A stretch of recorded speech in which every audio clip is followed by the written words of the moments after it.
Hi, we're here at the Allegheny Highlands Arts and Crafts Center in Clifton Forge, Virginia, with Raven Skye McDonough, who is an artist who works to redefine the art of mixed media and collage, and boy does she.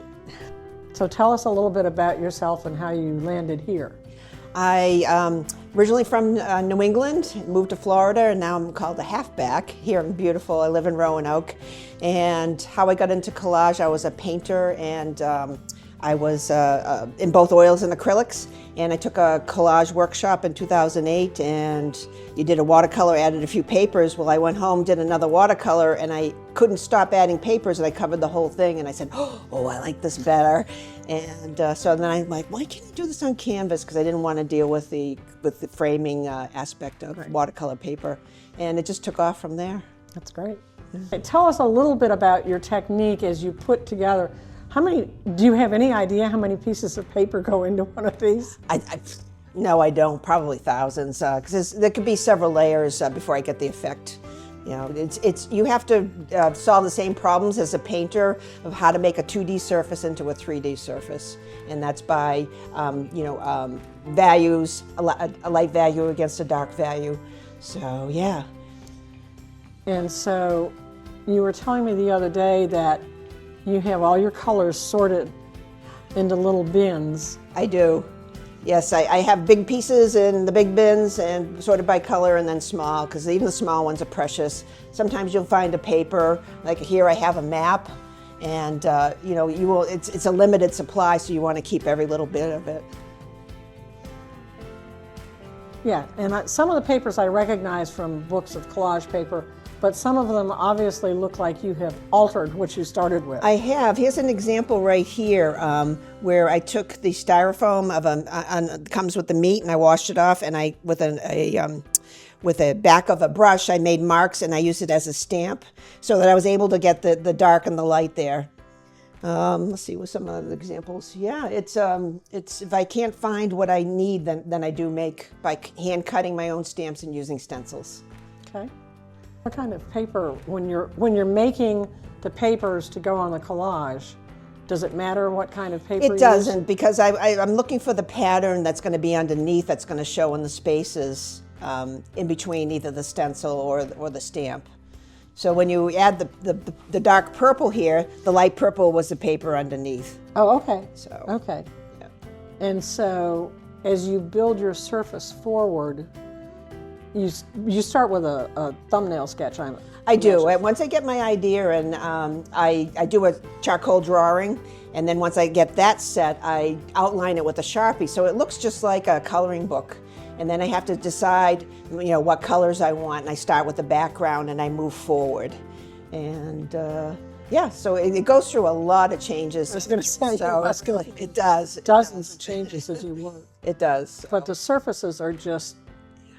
And then I use the shininess of it. I use a clear UV acrylic professional coating, and there's 3 or 4 coats put on it, and then that way the paper will never, it protects it, it'll never fade. Paper in the light over time will fade. It'll fade, yeah. So tell me how Floyd Country Store came about. Well, I'm a member of the New Leaf Gallery in Floyd, which is just across the street from the Floyd Country Store.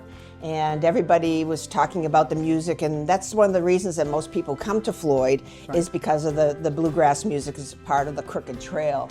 So Wayne and I went to a jamboree one night, and we took a bunch of photographs, and was watching everybody dance as they were playing.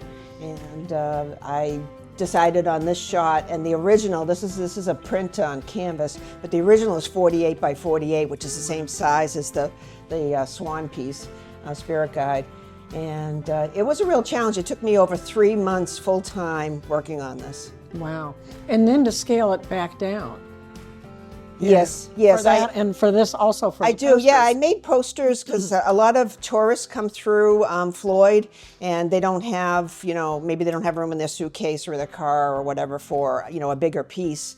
And that's sort of a souvenir that they can take with them. Great. Deep Sea Houdini this is a reproduction. Yes. And tell me how this one came about. I have this absolute fascination with wildlife, and especially octopuses. They are so smart. There's over 300 species of them. And I came across this paper that looked like water.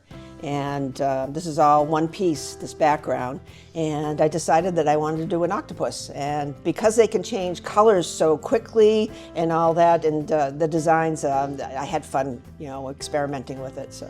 And I love the fact that he comes out of the water just a bit. Yes, yes, the original. So the original, his head comes out and this tentacle here. But on the reproduction, we're not able to do that, which is why we have the white background. So. All right. The ambush has been a favorite of everybody as we've been hanging this. So tell me a little bit about how this one came to be. Well, we feed the birds, and we have neighborhood cats that are constantly coming after the birds.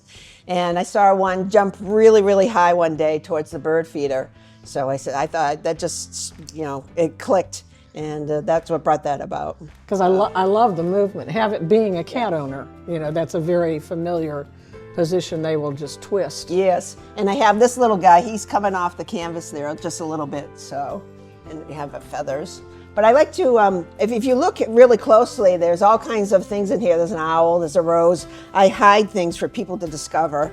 One of the thought processes behind my artwork is people have busy lives, they have a lot of problems, and when they come and they look at art, I want them to forget about it and to really get immersed and just go right-brained. Right. And just take a break from the Well, they certainly are regular. encourage that. Thank you. The Spirit of the Thunderbird totem is actually a two-piece. It is. And the extension of the wings, tell me where this came from, because I'm fascinated not only by the forms and the papers, but the repetition of the papers in the little teeth and the little dots. And I mean, your papers are just fabulous. I have great paper envy. Oh, thank you. The inspiration behind is my name comes from Raven Skye. I have Native American heritage on both sides of the family, and I'm fascinated with the totem poles of the Northwest, and that was my inspiration. And so there's different symbols. This is the Thunderbird. The turtle represents in Native culture the earth, and this is mankind. And this is the spirits or the ancestors taking care and holding of mankind. And if you see throughout here, I put all kinds of different nature things. This is a salmon where the fish help, feed the thunderbirds and the people.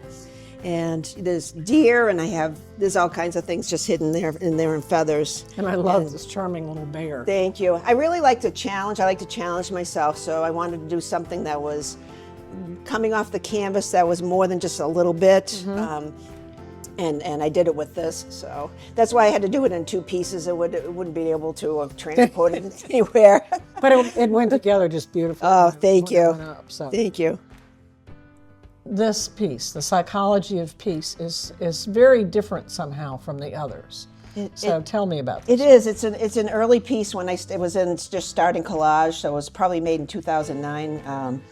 The original is 48 by 36, and I wanted to do we went to an art museum, and they had sculptures of Roman busts in marble, and it was very dramatic lighting on it, and I took pictures, and it just kind of spurred me and to to talk about war. So there's a ton of symbolism in this piece. So this is representing mankind. And there's a woman's body here, and her face comes out through his eyes. And the symbolism behind that is that if men were to look through the eyes of women and mothers, that there'd be less war and less killing in the world. There's 3 fish here, and these were fish rubbings that I did from actual fish. And that symbolizes organized religion. How many religions justify killing in the name of their God? This is to represent the city here, civilization and building. And geez, I haven't talked about this in a while.